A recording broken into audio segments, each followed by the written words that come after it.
What is up, all you people? We are back for the fifth week. Wow. It's already the fifth week. Episode 5. I'm shocked. I'm not. The consistency, respect it. The hustle, respect Not it. going to stop. The stats, respect it. Records, respect it. All day, They're every looking day. good. They're looking all right. They're not too bad. It was another wild week across the board. It was. Some teams were really defined. Yes. Some teams were exposed. I mean, you knew going into that Tennessee and Georgia game, you knew that was going to be a battle. You knew that was going to be a battle, and it wasn't, which is shocking. Because I thought it was going to be close. Well, I didn't say. I said it was going to be a blowout, but you did. And it was a blowout. Honestly, I mean, Tennessee. Yeah, the way the game went. Tennessee had no shot in that game. Georgia won 27-13. It really felt like they won by a lot more than that, though, because they were just suffocating Tennessee. Hendon Hooker had nothing. That Tennessee offense had nothing, and it was that was my favorite pick of the week because I know when the chips are on the table. Who do I need to get me a win? Who do I need me to absolutely dominate a game? It's Georgia. Georgia's still the best team in the country. They're still They're still daddy. Georgia's still daddy. They said, okay. Like Tennessee, you've had your fun. You're number one now. Georgia's still daddy. So that was a nice win for me. Unfortunate for your Volunteers, but it was. Did you know what happened? They got exposed on definitely the defensive side on all deep threats, but you could argue at all angles. They were forced to run the ball, which didn't work out. They were honestly forced to do nothing. Georgia played a beautiful game. They literally made Tennessee look like a high school team. They had nothing all game. It was just three and out continuously. And maybe the weather played a little bit into it. I know it got rainy at the end, but still, and nothing. That's when Tennessee scored. Nothing really doing in that game. I thought it was going to be a momentum shift when that fumble happened, but it didn't happen that way. No, Georgia, I think it was big, only giving up 3.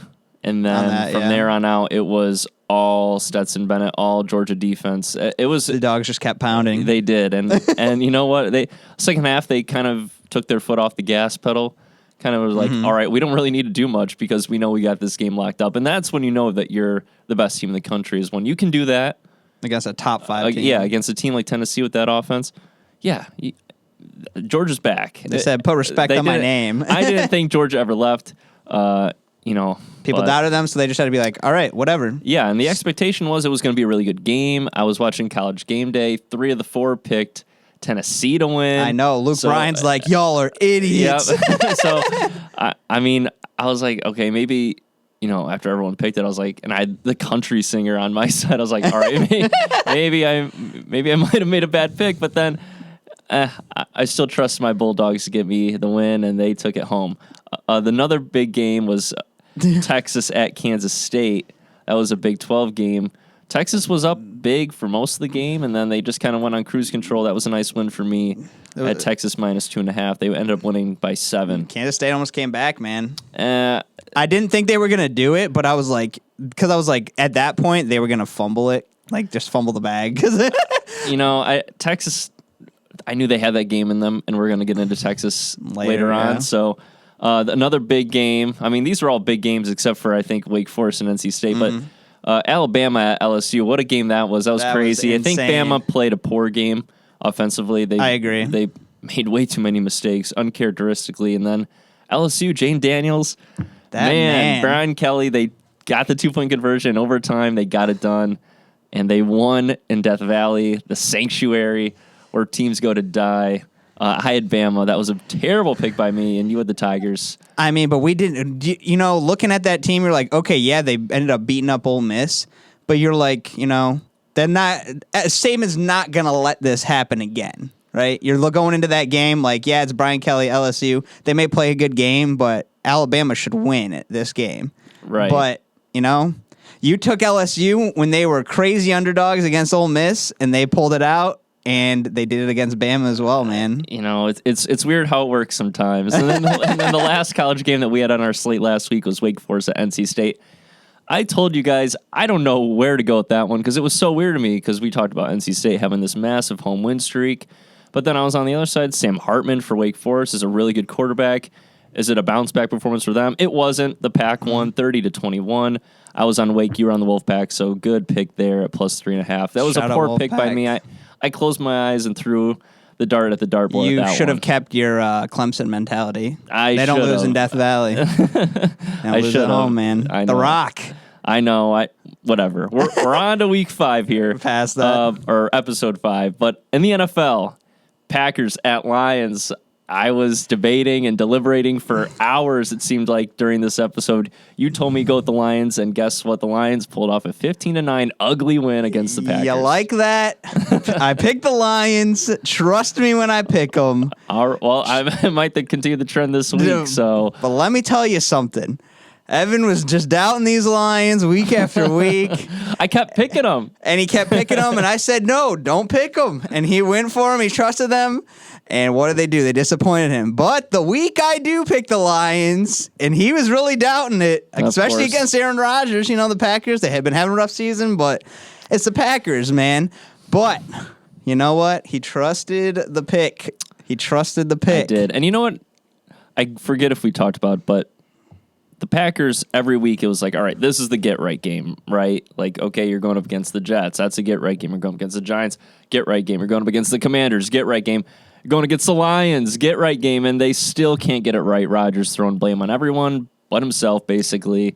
That's just a disaster down there. Well, I should say up there. Yeah. But it's bad. It's bad to be a Packer fan. It's bad to be in the Packers organization. It just does not look good in Green Bay at all. It looks like we're finally seeing the collapse of what was the Rodgers Era. Really, that's what it feels like. Because at 3-6, they're they're in the deep end, and I don't think they're getting back to Showland anytime soon. I'll tell you what. Shout out to Evan, because this past week it was his birthday. So happy birthday to you again. Thank you. Once again. The big 2-3 Yeah, Jordan big year. 2-3. But also, did a little combo thing here. You trusted me with the Lions pick. Uh-oh. Let me give this to you, my friend. Oh, goodness. As a little trust me. What do we have here? Birthday kind of collab here. This is Oh. for you, my friend. And I'm wearing the Stafford jersey as a throwback, and now we got the Lions shirt. I got that for you, my friend.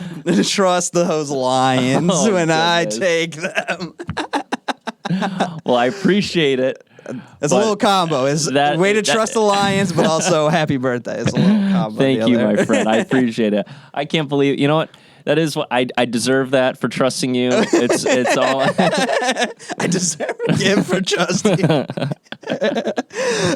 All right. So the next game that we had last week was Vikings at Commanders. That was a push for us because the Vikings won by 3. Epic. That was just a That was a loss. weird fluky game. It was. You know, The Commanders probably should have won that game. I'll admit that. Heineke choked at the end, and then but in the same breath that he choked, he threw it up to 4 defenders and had one knocked down by the ref, and it was somehow a touchdown. So it was just a weird game. It was ugly. It was Commanders football, but whatever. It was a push. We're just gonna push it aside. Seahawks at Cardinals. Hawks 31-21 victory over the Cards. I don't know if you saw the Hard Knocks tape. I'm gonna watch. I didn't the with the in-season. Cardinals. I want to, but there was a video that's kind of trending on Twitter where Hopkins, after a poor play by Kyler, just missed him, goes up to Kyler and he's like, "How'd you miss me? I'm wide open." And Kyler's like being all defensive. He's like, "I'll get you the ball. I didn't see just all this and that." You have Budda Baker coming out. He's pissed. It's a wild and wacky situation in Arizona right now. It just feels like they don't trust Kyler. How do you not? I don't. I don't know. I want to. You paid that man too much to not trust him, but he's giving you nothing to trust. I He was know. complaining. You get paid, put on. Yeah. But that happens a lot. I A lot of know. guys get paid, I and then know. it's over. I know. And the guy that hasn't gotten paid but is going to get paid, Geno Smith, just continues to win. And Pete Carroll on that team, It's crazy. he's coach of the year by far. I mean, I know Dable has done great things. Robert Saleh has done great things. But you look at what Pete Carroll's done. I mean, no one gave this team a chance, and now they might run away with the NFC West. And then the last game that we had on our slate was Rams at Bucks. Another push. The late Brady Magic got me the push. That was looking like a L for 59. I know. I thought it was over. Minutes. But then Brady's like, hold my beer, or let me say, hold my avocado juice or whatever he's drinking. And he The health man. he got me the push, which it is what it is. When you push, you're like, whatever. So that brings our total record in college for me to 13-8. Your college record to 10-11. My NFL record is now 8-11-2. Yikes! Your NFL record is a astounding 12-6-2. You're killing it in the NFL. So my overall record sits at 21-19-2. Yours 22-17-2. And now it's on to our episode 5 picks, and I cannot wait because we have a wild week, big Big games. all across the board, really. So let's get into it. Kick us off, my man. What a recap. College games big this week. Seeing if Bama can get it back together, as they are number 9 now after that loss at LSU. They head to 11 Ole Miss this week. It is Ole Miss plus 11.5. I don't know what's going to happen in this game. I'll be honest with you. It's a weird one. Bama. It feels like Bama's been on the road for this entire season. I know. I looked at it, and they kind of are. They've played so many road games. They were at Texas, right? Mm-hmm. They were at Tennessee, at LSU. Now they're at Ole Miss. So they've just been on the road what feels like the entire season, which for a top team like Bama, usually they kind of throw their schedule in a order so that they have more home games. But this year just feels like they've just been on the road for the entirety of it. Since 2016, though, Bama has beat Ole Miss by at least 15 points in every matchup. Mm-hmm. So there's a little bit of history there, a little bit of a trend. And this is an Ole Miss team that's just not getting it done through the air. Jackson Dart has had his struggles. They've been really good running the football, Ole Miss. I mean, we talked about it a couple weeks ago. Jackson Dart's a good runner of the football, but also you have Zach Evans and Sean Judkins there, two really dynamic power backs. So you're looking at this game, okay, Bama's weakness has kind of been in their secondary. They looked poor against Hendon Hooker in that passing attack. They looked poor against Jaden Daniels in the LSU passing attack. And Bama also has the 11th ranked rush defense. So they've been able to kind of dominate on the ground, but they've been really struggling in the back end. So Bama off a loss. No reason to trust them with the way they've been playing, especially on the road. But I'm going to trust Nick Saban, despite not really giving me much reason to. So I'm going to take the Crimson Tide minus 11.5 here. It's scary, and Bama keeps getting big numbers, and I think it's mostly because it's Alabama. But at the same time, they still have Bryce Young, and they still have Nick Saban, and that's just at the end of the day, that's just me. At the end of the day, maybe I'm a Bama chud, but I don't care. I'm going to admit it. Give me Bama minus 11.5. No, it's crazy. Alabama's holds a 57-10-2 all time against Ole Miss. Like you said, the 15 points per game. Was it 15? The points have been decided by less. Yeah, than 15 the games points a game. Since 2016 have been blowouts. But Crimson Tide have won 6 in a row. Ole Miss has only defeated Bama twice since 2004. Which is kind of crazy. I'm a ride or die for the Vols and Hottie Toddy, them Rebels. But believe it or not, I am taking Alabama minus 11.5. Whoa! I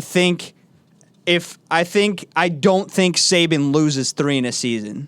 I don't. If it happens, that has to be a declaration of the end of Bama dynasty. Not that they won't be back, but that has to end the dynasty. It's crazy. Maybe Bama wins and it's just a close game, but even a close game. It feels like this is just a spot for Bama to bounce back. They did it against Mississippi State. Ole Miss is better than Mississippi State, but a lot of people are, though. I mean, Bama's defense came out and basically shut out Mississippi State. I would not be surprised if Bama basically said, all right, bad loss, let's get it over with.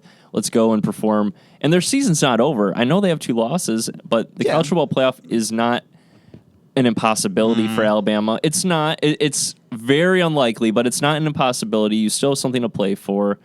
And I'm just going to trust Saban to get this done. And I love Bryce Young. I want him in Detroit. I'm wearing number 9 for Bryce and for JMO. So Well, he can't have it anymore. J-Mo ain't going to let him have I don't care. He better. Unless J-Mo can get one, so Okudah better cough it up. And that's not going to happen. I want to see J-Mo rock 6. Really? Yeah, he rocked 6 at Ohio State. So I was hoping he'd throw it back. But regardless, it doesn't matter. Bama minus 11.5. I'm glad we're both on this pick here. Yeah. I mean, I love Lane Kiffin. I love Ole Miss. But I feel like of all times, this would be the time for Lane Kiffin and Ole Miss to get it done. But I don't trust it enough. Something That's fair, in me, yeah. like we talked earlier in the season, I was really hopping on loving Jackson Dart and everything. But this is Alabama.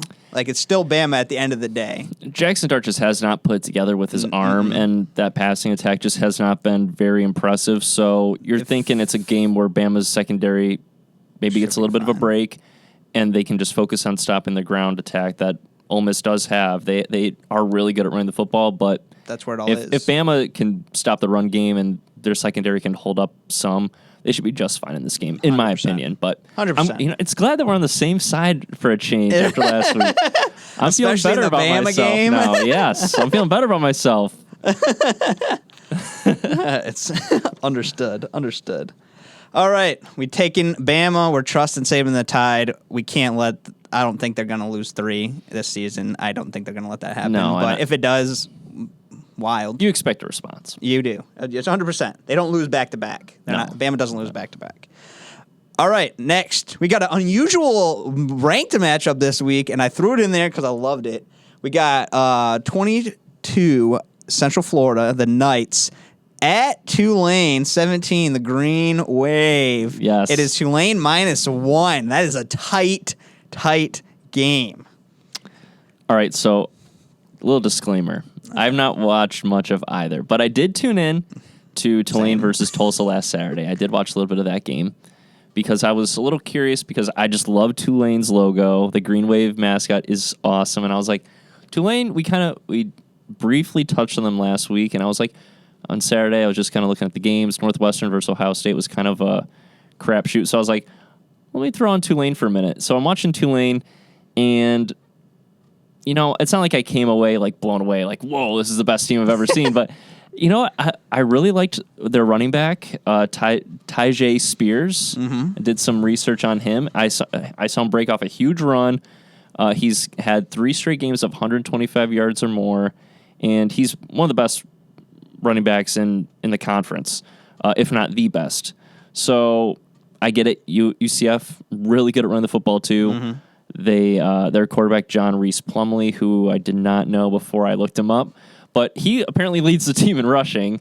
And then they have 2 other running backs with over 500 yards too. So they're just a really good ground attack. They're 8th in the nation. And Gus Malzahn, former Auburn coach, right? Yep. He's done a really nice job with that team. So.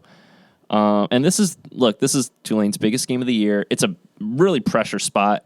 It's tough for me to give Tulane the benefit of the doubt in a game this big, but this is the biggest game in the American Conference. Oh yeah, it's massive, and Tulane just does not get these kinds of big matchups because it's Tulane. They just have not been that good of a football team, but now they're ranked 17. They're moving on up. This is where I side though. Tulane's defense is outstanding. They give up 17 points per game, and they're ranked 16th in the country in total defense. I'm trusting Willie Fritz, their head coach. I'm trusting that little Green Wave mascot. I'm going with Tulane -1.5 or -1. It's -1. Right? Okay, I'm going with Tulane. Let's go Green Wave, baby. I love that mascot. I'm not choosing against that mascot, that logo. It's just too good to choose against, so... maybe it's a little bit of a bad pick, but I don't care. Hey, man, I mean, it's a tough matchup. All-time UCF is 9-2 in the series against the Green Wave. The Knights have won, the last 4 in the series. Yep. It is 4 in a row. But 2 of the last 3 have been decided by 4 points or fewer. So that's a tight window. But I do believe in the Green Wave. Yes. I am taking Tulane -1. Trust the Wave, and me and Evan are on the same wavelength this week because we are matching up. This is scary. We have trusted each other after 2 games already. This is nuts. And we're just getting started. This is crazy. Now, we head to a big game, or I think personally, but Yeah, for sure. barely ranked, but 25 Washington and Eugene at 6 Oregon. And I emphasize at Eugene. You better. Because that was a big factor for me in this game. The fact that it is in Eugene, it is Oregon minus 12.5. What do you got for me? So, I Juice mean, man. I feel like you know where I'm going with this one. Oh, I know where you're going all day. As soon as I saw this matchup, I knew it was going to happen. Ever since the game versus Georgia, Oregon's been obliterating teams. They are, in my opinion, one of the 4 best teams in the country. I do think Oregon's that good. Dan Lanning's been amazing as head coach this season, taking over for Mario Cristobal. And Bo Nix, what a turnaround, right? He was basically written off at Auburn. He's come to Oregon, and he's had a renaissance in Eugene. So I think this game is similar to UCLA. Washington and Michael Penix, they're coming into Autzen. This is a 7 o'clock kickoff, so by the time this game is getting crunch time and scary hours, it's going to be dark out. The fans are going to be wild. This is an easy pick for me. Go Ducks. I think this is a team of destiny in Oregon. They had a rough week 1 against a really dominant Georgia team. I think that game is different if it's played now. I like the Ducks a lot in this matchup. I Ducks agree. 12.5. Let's go. It's crazy, 8 straight victories for the Ducks. They're averaging 43.1 points per game, which is insane. Bo Nix, baby. For the Pac-12. That man ran, and caught a touchdown last week. A little Christian McCaffrey. I think we talked about that, Yeah, right? we did. That was crazy. I mean, this guy is just firing on all cylinders. Washington is averaging, though, 38.6 points per game, which They have is a really good offense. insanely high. We saw that earlier in the year against the Spartans. That was but, tough. it's a tough look now because, the way Michigan State's been very up and down. But that was a big loss for them early on. But, I mean, Bo Nix is a legitimate Heisman contender. He's been outstanding. It's crazy. I mean, if this game was at Washington, I think betting-wise, I may have been a little different personally if it was at Washington. But since it's at Eugene in Oregon, I mean, Ducks minus 12.5, easy. Yeah, and I think if it was at Washington, you might have a different spread. It might be Oregon Like minus 10. 9 or 10. Yeah. Might give them a few more points, but I'm not really concerned about the number being 12.5. I think Oregon wins by 2 touchdowns for sure. That Duck defense is way better than the Huskies. Oh, yeah. Their defense is good. Their offense is amazing. So, look, I can't believe it. We were 3 for 3 so far. This is crazy. And I'm very curious about this last college game we got. This was concern for me. I know. All right. So we got last college game. We got for TCU. The Frogs are finally in the top 4, undefeated. They head to Austin against 18 Texas. It is Texas minus 7.5. This is massive. This is a massive game. It is a big game. This is screaming upset. Interesting. So, I've not been impressed with the way TCU's been playing. Fair. They have won games, and you got to give them credit for winning games. But when you look at what they've done lately, they beat Kansas State at home, who had to use 3 different quarterbacks in that game.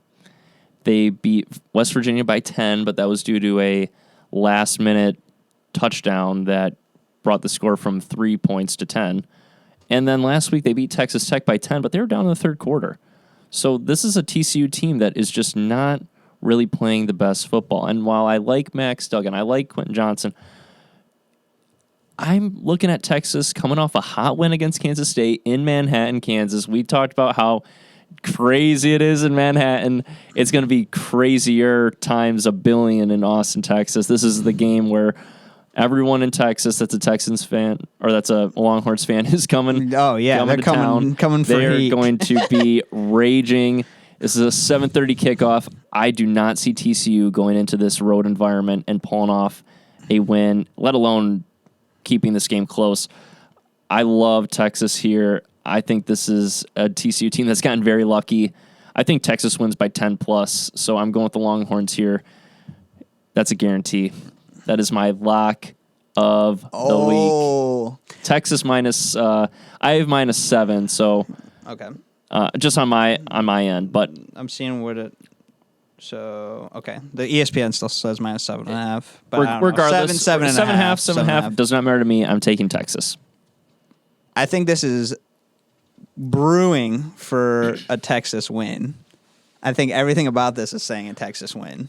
It feels that way. It feels that way. You know, the environment, the way they played last week. TCU honestly didn't. I agree. They haven't been playing that well. You know, they've trailed in the second half of almost half of their games this season, which is not very good. They had to come back last week and win against Texas Tech, which was a little shaky. The offense is firing on all cylinders, but their number one receiver, he was been on a little bit of a count count snap or Johnson. whatever. Yeah. So it's very up and down. I want to say Texas is going to win because I do think they're going to win, but I'm taking TCU plus 7.5. You think they keep it within one score? I think my thing is I think it's a shootout or Texas blows them out. I can see that. I don't think TCU blows out this game. No. I truly would be think it's going to shocked if TCU just blew the doors off Texas and Texas had no response. I think betting wise, I'm taking that. I think Texas probably ends up with the upset, but I'm betting TCU plus. I mean, it's not even really an upset. Texas is favored by a touchdown in this which game, is crazy. So I know you look at it as like ranked wise, undefeated, all that. But yeah, I mean, I think Texas probably ends up pulling it out. But I'm taking the TCU. I mean, plus can you imagine a 7.5. 3-loss team getting 7 against an undefeated team? Like that's just unheard of. And then you actually put context in it. And you're like, Texas is probably the better football team. They just haven't won all their games. I agree. This would knock TCU out, I think. Oh, yeah. If TCU has one loss on their resume, they aren't making the college football playoffs. So this is a game with massive implications. And, I mean, we're going to find out, but I cannot wait. 7:30, Austin, Texas. That's going to be crazy. Our first disagreement. And you know what? It's a fair one because we're both feeling like Texas probably has a good shot at winning this game and covering. But you're playing it's a shootout, and Texas just kind of has the lead at the end. I'm playing I think Texas just dominates from start to finish, head to toe. Okay, so closing out college football, we agree on 3, we disagree on 1. We'll see what happens here. I got an interesting thing that I saw last week. It says Week 10 college football takeaways. So I want to know your opinions on these 6 different statements. Okay. All right, hit them. So first one is Georgia might be the new Bama. Do you agree? I disagree. You disagree. I disagree. Bama is still Bama.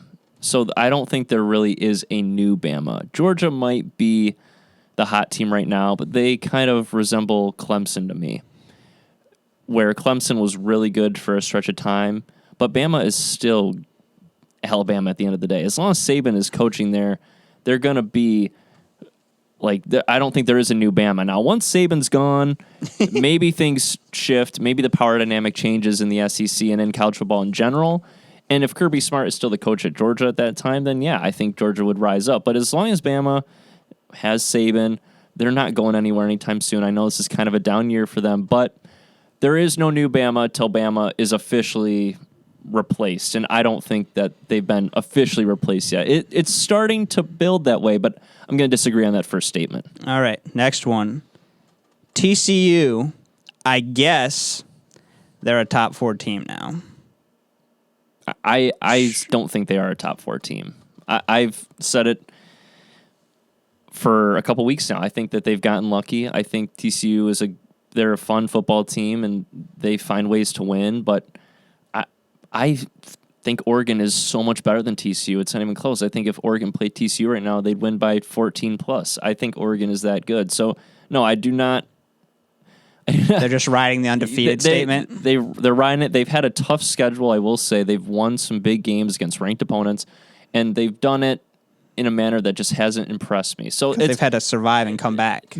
I mean, they got lucky against Oklahoma State. They had a Kansas State. They got lucky. I think they got lucky against West Virginia, and I think they got lucky against Texas Tech. Yeah. So it's just been this streak of luck, and it's like at some point it's got to give. So no, TCU's in the top 4 team. All right, next one. Notre Dame, the most confusing team I've ever seen. I don't know if they're the most confusing team, but they are perplexing, I will say. I mean, they had a really nice week 1 against Ohio State. You're thinking, okay, this is a team that looks competitive. Like, it might actually have something. And then they follow that up with a performance against Marshall, and they look like trash. And now they had some wins built up. I think they had another loss in there against I'm blanking. I think, was it California or Stanford? I think they lost to Cal. Was it Cal? Okay, so they lost to Cal. They lost to Cal, which is like, okay, Cal's not very good, but we didn't think Notre Dame was very good, and then Notre Dame just kind of rattles off some wins and then beats Clemson. So I think this says more about Clemson. I think this says more about Dabo and his stubbornness on keeping DJ in at quarterback, because I think the wheels fell off the DJ wagon during that Syracuse game. You saw a quarterback that just does not have the confidence. He does not have the mental makeup to kind of carry his team to a victory, to will his team to a victory, especially when you're not playing the best.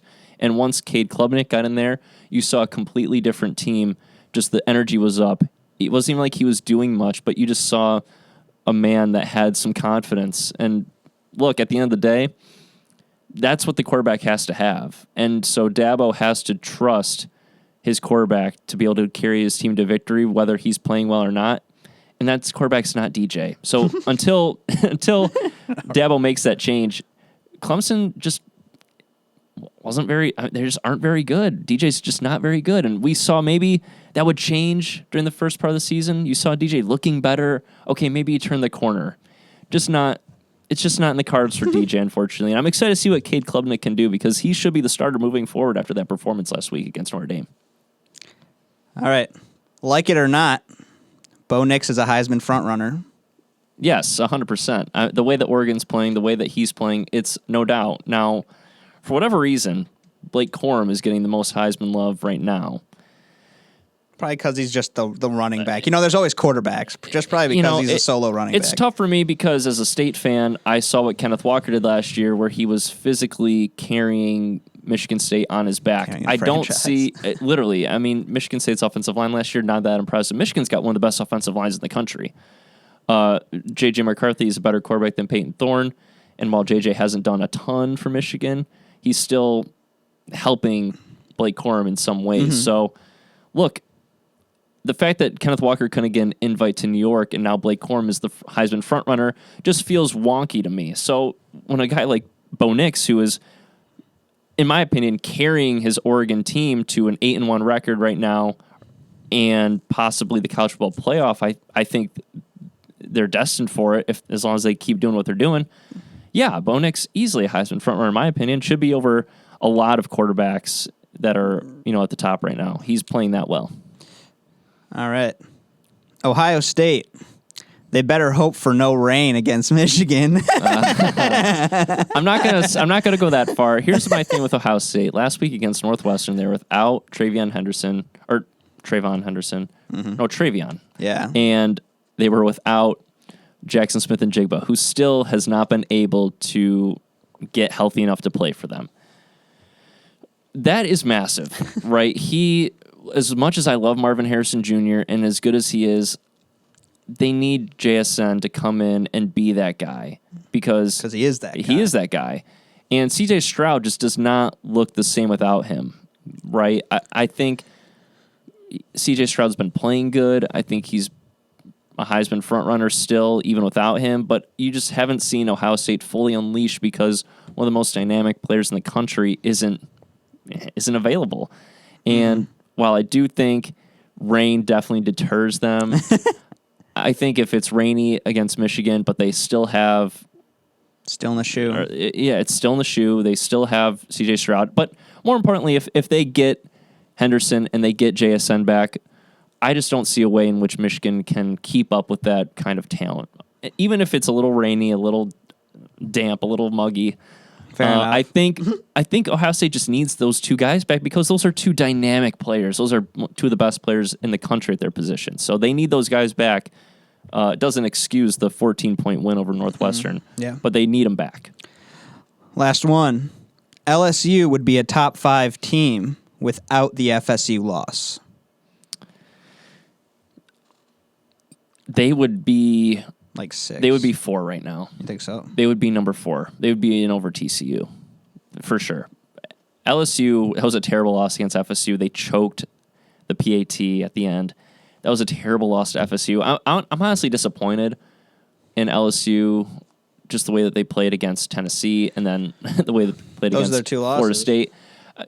They could be, I don't want to say undefeated, but they could really be pushing like for the playoff right now. I would say top 4. They'd probably be top 6 for sure. So you'd put them ahead of Tennessee, even though Tennessee beat them?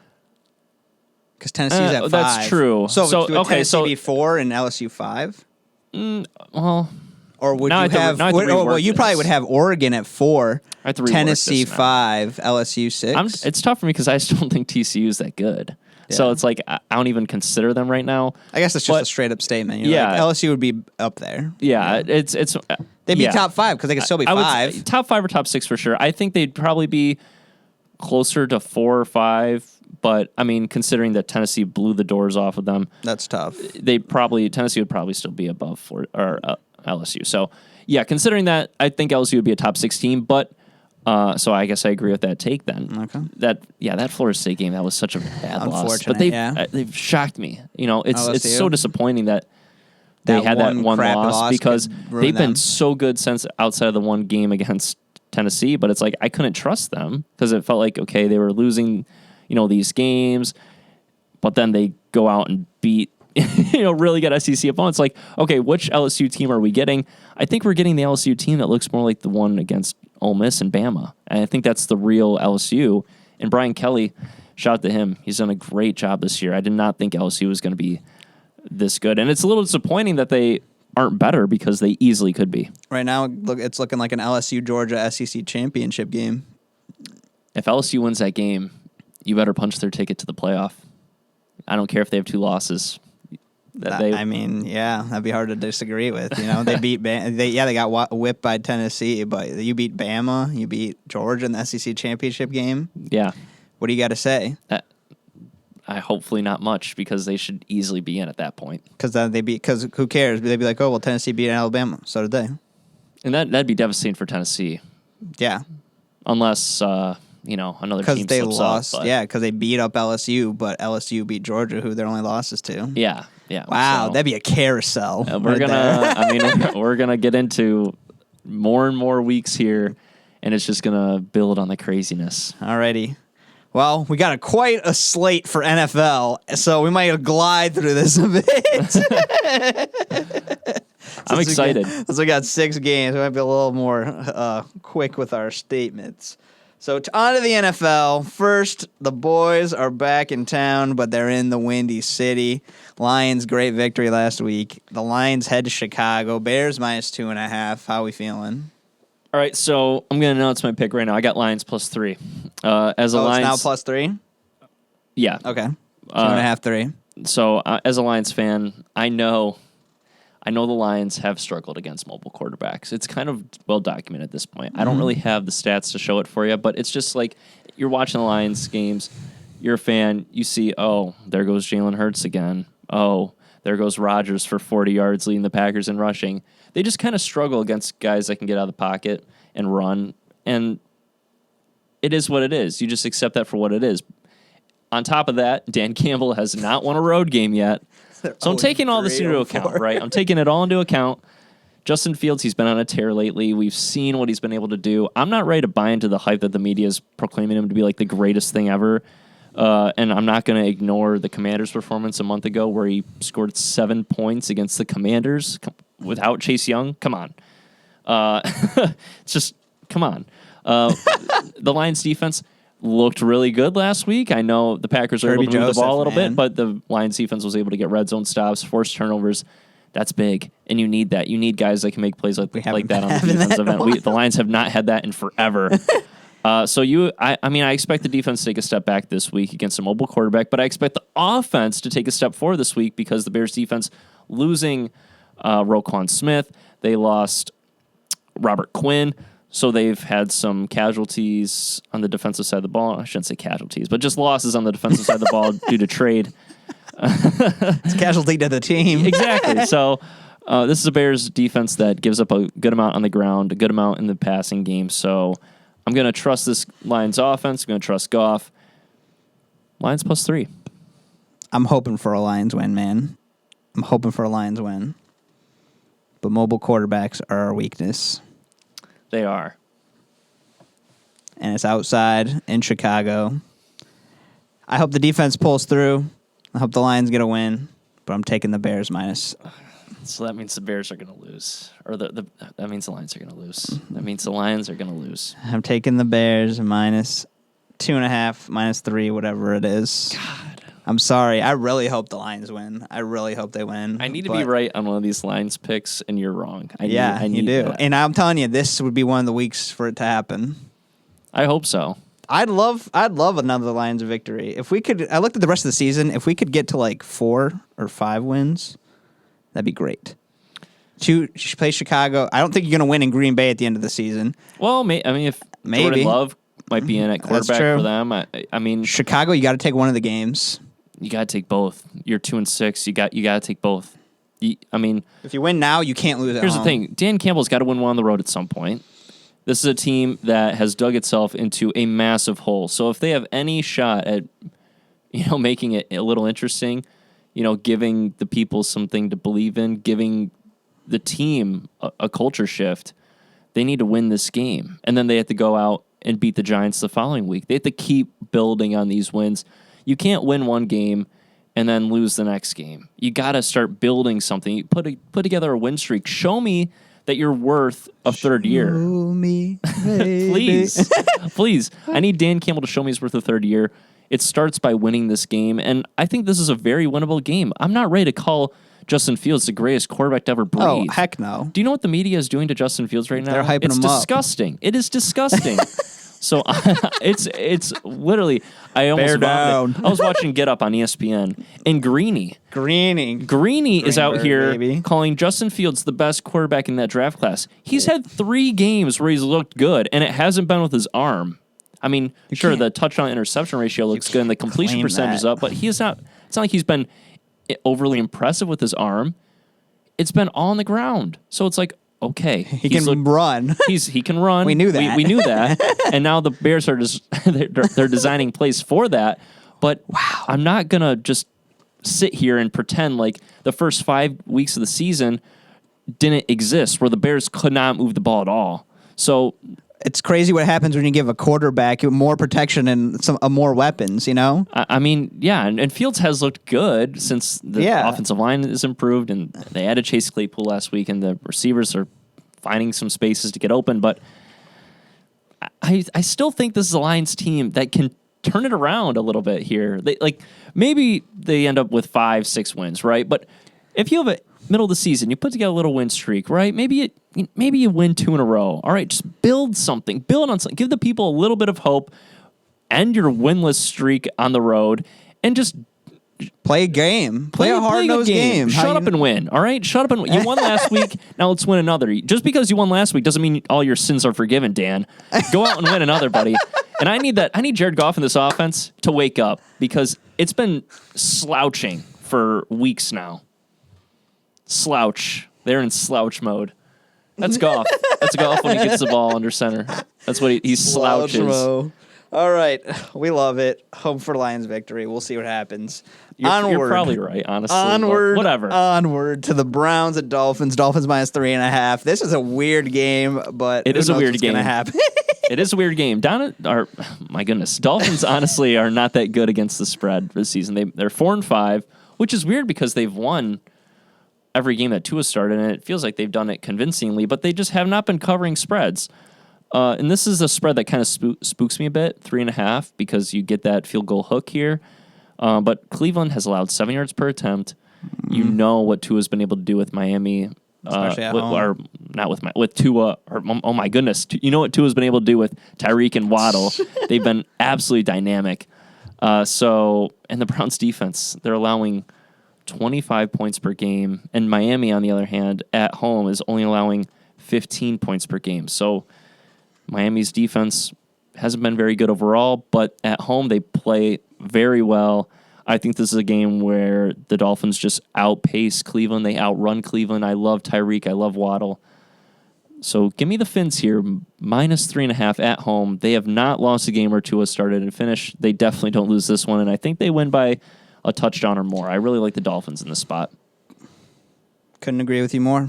Let's go, baby. Fins up, -3.5. I love the Browns, only because of Nick Chubb. I'll be honest there. But Dolphins are -3.5. They're at home. You can't, I mean, they've been playing well. The Browns aren't good enough right now. They've been everywhere. They've been just like, they look like they're just a fumbling team, not with the ball, literally. It's weird. But they had a really good performance against the Bengals, but I just don't trust them to follow it up. And they're coming off the bye. They're going into the Miami humidity. It just doesn't feel like a spot for Cleveland to where they heat up the other side of the field. Yeah, it just doesn't feel like a spot for Cleveland here. I'm glad we're both on the Fins. You know, it felt pretty easy. I mean, it was felt mindless. Logic, man. All right, onward. This is an ugly game. Which is why I picked it. So ugly. I was disgusted when I saw it, but I loved it at the same time. Colts at Raiders. Raiders -4.5. My goodness. Ugly team. New coach coming in. Oh, goodness. That's a wild decision. Yeah, obviously, the news of Jeff Saturday shocked the football world. And it was very controversial. I mean, Jeff Saturday has no coaching experience. He has barely any real game calling experience. He's just it's that's why he's putting been an analyst on ESPN. It's like, wait, Jeff Saturday? I mean, he was the center. He wasn't even like the quarterback. Yeah. And I mean, it's that make it more. I mean, if he was a quarterback at some point, if this was Peyton Manning taking over, you're like, okay, that's Peyton Manning. He's an icon, right? He might not have coaching experience, but that man knows he called the game. games. Yeah, he called games for years. He was very smart at the quarterback position. Just knows the game well. Not that Jeff Saturday doesn't, and he might be a really good leader. I don't know. We'll see. We'll find out Sunday. Dan Campbell. We'll see. But I just have no idea what to expect of this game on the field. I mean, the Raiders blow games. They've had 3 17-point leads at one point in the season and have lost all those games. Josh McDaniels, clearly, he is not a quality NFL head coach. And now you're getting Darren Waller and Hunter Renfrow on the IR. They released their first-round pick from a few years ago, Jonathan Abrams. That's a tendency for the Raiders. It is, and it's a disaster there. So while Jeff Saturday, who has zero coaching experience, is taking over, I am going to pick the Colts +4.5 here. I just feel like this is a crazy pick. It's a crazy game. It's disgusting. And against all odds, disgusting. I think Jim Irsay look, he's heard it all week. The Colts have heard all week. This is a terrible move. There's no reason to respect this move. This sends a bad message. You know what? On Sunday, none of that matters. I'm going with the Colts +4.5 here. I feel gross, but I think this is a fun pick. I think it's going to be one of the ugliest games of the year. I think these are two failing franchises right now. The Colts really had a lot of up before, and they've been really falling. So did Vegas, though. I know the Raiders last year put a lot into this, arguably a lot into some pieces this offseason. You know, people think, a nice, legit year finally in Vegas, and it has been nothing but disappointment. However, I am taking the Raiders -4.5. I think literally only because they're in Vegas and these teams are so ugly that I'm taking them. I'm taking them. How crazy would it be if Jeff Saturday got a road victory before Dan Campbell? You know what? How crazy would that be? Is that a fireable offense? I think it might happen. Is that a fireable offense? Would you fire Dan Campbell on the spot if Jeff Saturday got a road win before him? No, because the Colts franchise actually has winning history. I know it's an ugly. I know it's an ugly year. That would be. I don't know if you could ever come back from that. Jeff Saturday. But Jeff Saturday's not calling plays. I don't care. He's just being the leader of the team, pretty much. And he might be leading better than Dan Campbell then. What if he leads them to win out? Could you imagine that? What would you do? Would you keep him on the spot? Yes, and he There'd would be shut and it'd be everyone up. so much controversy. Everyone that dragged Jeff through the mud, everyone that dragged Irsay through the mud would have to eat it. They would have to, they'd have to eat that embarrassment. eat it. I mean, it's a shocking move, and honestly, it spits in the face of a lot of minority coaches, and I think that's an important issue because, no one even really is giving, there wasn't even an interview process within the team. People that have been there for months, that have done their time. It spits in the face of those coaches and any minority coach because Jeff Saturday just got called up. Hey, you want to be the interim head coach? Heck yeah. Yeah. So it spits in the face of them. But at the same time, you got to give Jeff a chance, right? I mean, let's move past all the optics of it.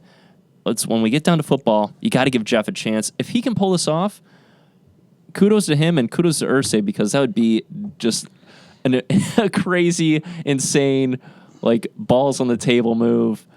I want to see it. I'll tell you what, man. The Raiders are 2-1 at home. I mean, I know they're an ugly 2-6. I think the Raiders probably win, but I think the Colts can keep it close. They win all their games at home.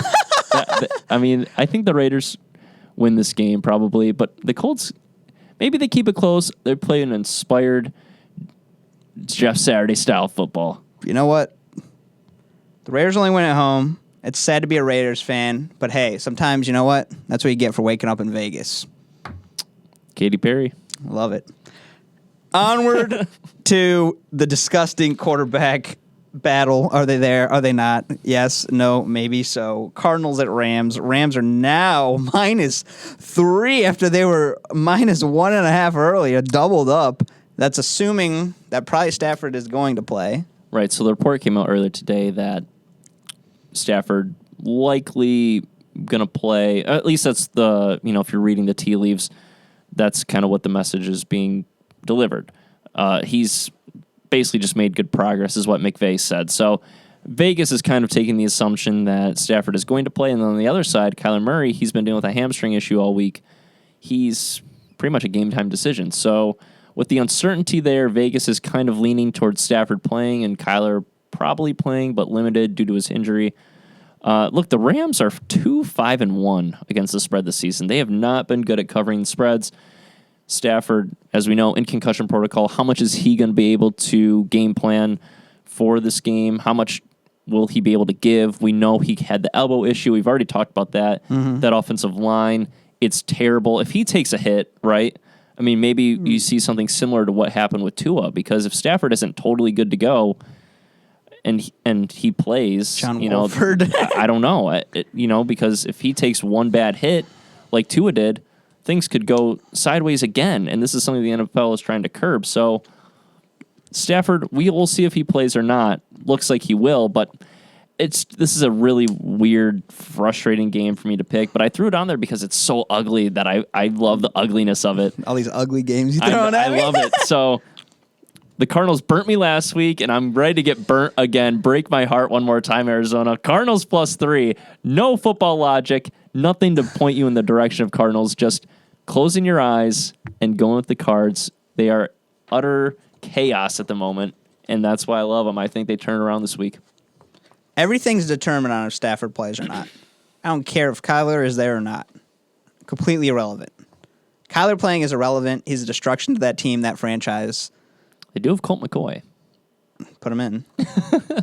At least he'll throw to arguably the best receiver in the NFL when he's on. I agree. But,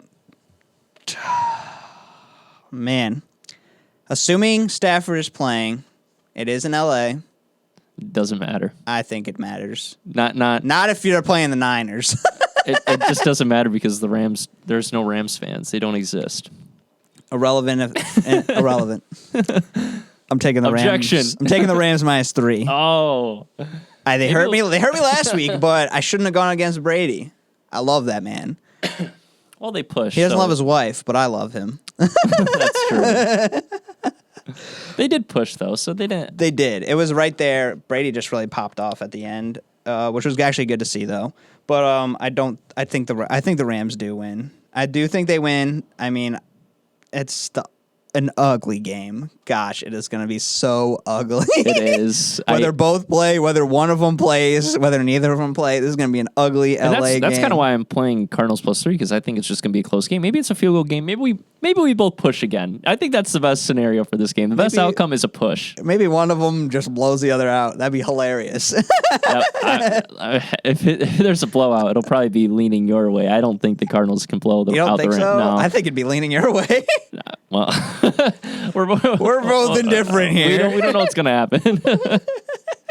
We close it out with Vikings at Bills. Will Josh Allen play? They're coming off an ugly loss to the Jets. What is going on in Buffalo? That's a crazy game. I mean, we've talked about the Vikings, how lucky they've gotten, or at least how lucky it feels like they've gotten. 6-2. Oh, the Bills are 6-2 now. Vikings 7-1. So arguably the Vikings are looking better. I mean, it's tough, and we know the injury news with Josh Allen. He's questionable with the UCL sprain. This is a very serious injury. The Bills should not take this lightly. I mean, you see MLB pitchers all the time. As soon as you hear something about the elbow, something going, even a slight sprain of the UCL, that can really lead to devastating, Tommy John-like surgery where you're out for a year and a half. You cannot throw. He would not be able to throw a football for a while. Arguably out for 2 years. He'd be out for the rest of this season and probably the rest of next season. And that's your franchise quarterback. You can't have that happen. So I trust Buffalo to err on the side of caution with Josh Allen here, but I know he wants to be out there. I know the Bills want him out there. He's a dog. And he will probably do whatever it can to play this Sunday. I think they have to really be careful with him.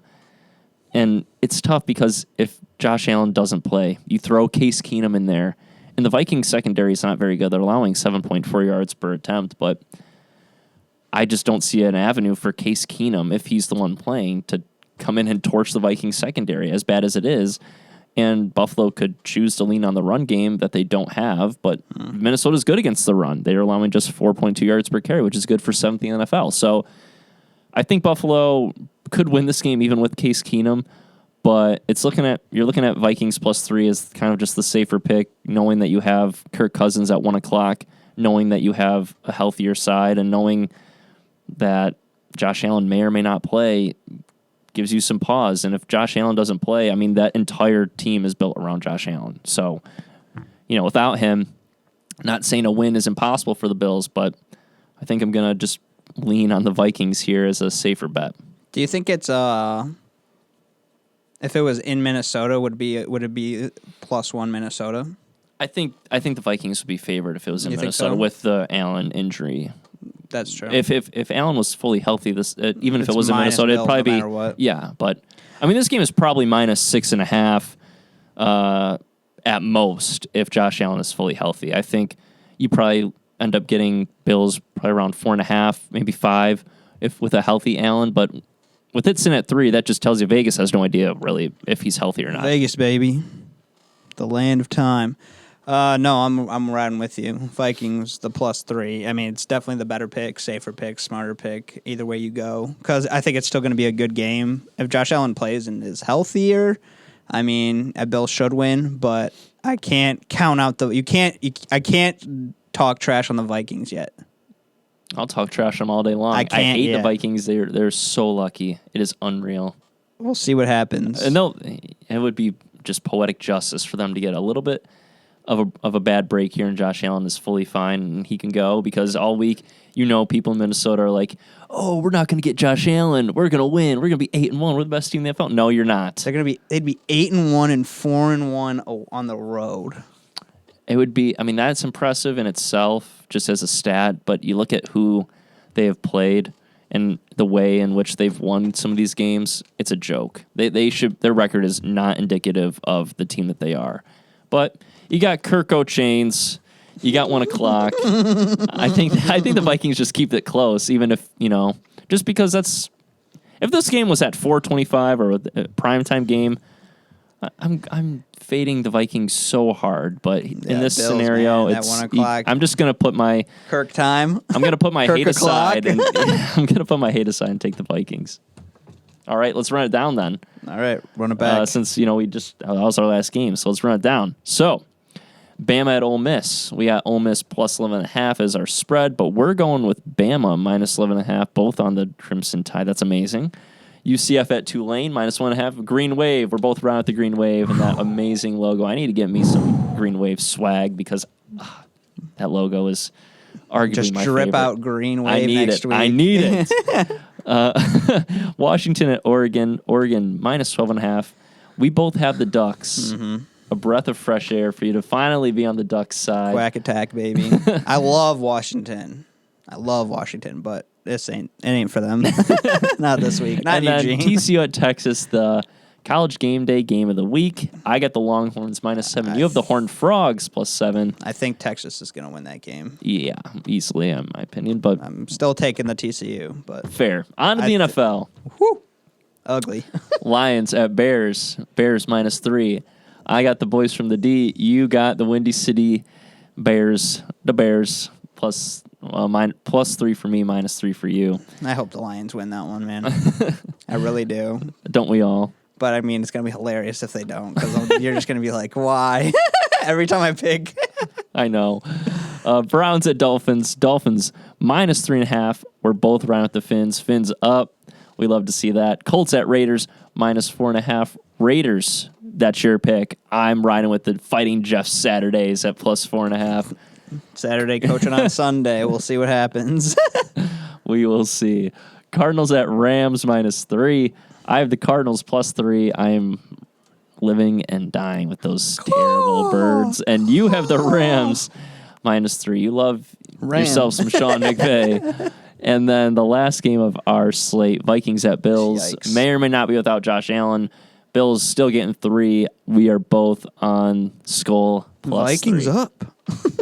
God, I hate them so much. But that's those are our picks, and we got What a 9 rundown. picks overall. Let's both hope to go 9-0 in some aspect. That'll be Likely hype. won't happen, but So we're against each other, what? 3 games? we are against each other 4 in games. the Texas game, in the Bears and Lions game, in the Colts and Raiders game, and in the Cards and Rams game. Lions, Bears. So just Lions, Bears. yeah, game. 4 So games. Yep. 3 NFL, 1 college. And you've been on point with your NFL picks, so I'm probably going to be way off base. But maybe I get a break and I catch up to some ground here. Maybe weird. I do. I don't know. I don't know We'll why see. I'm picking NFL so well. I mean, I'm I don't. picking college. It's probably because I well. don't give a crap about the NFL, except for the Lions and Pats. I'll be honest with you. And Brady when he's feeling Oh, I it. love the NFL, but you know what? I've been really getting into college football lately. I mean, I'm a college football fan. Don't get me wrong. But this It's not is like I'm making you really get into it. I'm getting more. into it a little bit more. I'm watching these games a little bit more closely. I'm studying them, and it's paid off because I'm 13-8, and you're 10-11. So let's get that number up, buddy. And I need to get my NFL number up. Yeah, check yourself. That 1-5 week was not friendly to you. Oh, but I was 5-1 in college. That's still the best week we've had. I mean, technically, you didn't lose last week in the NFL. You were 2-0-2, No loses. which all is wins. weird, because StuFina.com. you didn't have an L, but you only had 2 wins. And I was 1-1-2 in the NFL. We both had those pushes. So annoying. Sometimes it'd be like that. I know. Well, at the end of the day, what you can say is ride all waves this week. Ride all waves, Let's whether go. it's red, whether it's green. Let's go. We're just riding waves. Riding our waves to victory. Good picks this week, I think. I'm loving our college picks, and I'm liking some of our NFL picks. We'll see. I hate that we're against each other in the NFL more often. That's than because not. you don't trust yourself. I don't. You're like, all right, I'm getting it this week. That Lions pick really sold you last week. It did. I Like that I took walked them. in picking the Packers, and you were like, "No, pick the Lions." I was like, "All right, fine." and And they did. They did it. well, I don't know. I'm happy now because you delivered a Lions win, and now you're going to deliver a Lions loss. So I'm ready to get disappointed again. And if they come back here with a victory, you're gonna be screaming, and I'll still be happy. Whatever. All right. Thank you for watching. Thank you for squeezing. Always remember to squeeze that juice. We're squeezing it big time. Enjoy the week. Enjoy the picks. Enjoy your weekend. I hope you guys get some wins this week. As long as you listen to me. or you. Either or. Go college, go NFL. We're clearly Yeah. delivering on both sides of the ball, no Yeah, matter if you're what. a bigger fan of college, maybe listen to me. If you're a bigger fan of NFL, maybe listen to him. Which is crazy because we're opposite in our in what we love. It's beautiful. It works out that way. It is. It is diverse. Anyways, thank you guys for watching. Yes, Another thank you. week. Listen on all platforms. Watch on YouTube. Subscribe to the channel. Comment below what your picks are this week. If you're riding more with Evan or if you're riding more with me. Yes, please do. Like, subscribe. We had a big turnout last week for episode 4. Hoping to get the same for episode 5 here. You guys are awesome. We love you. Continue. And yeah, like Justin said, comment. Let us know what your picks are too. Maybe we're not picking the right games for our slate. Maybe be like, you idiots. You should have Call us out. You should have picked Seahawks versus the Bucks in Germany. What are you guys doing? Yeah. You know? mean, hey, big German folks. Shout out to Trevor for this because he said a lot of Germany are ride or die apparent Seahawks fans, Well, which I didn't know. Well, we'll see. We'll see. But I mean, you get a chance to see Brady. You're going to root against him? I guess I don't so. know. We'll see what Germany's all about. Anyway, that's episode 5, my friend. What a ride it's been so far. Can't wait to continue. I'm excited. Peace out, y'all. Peace.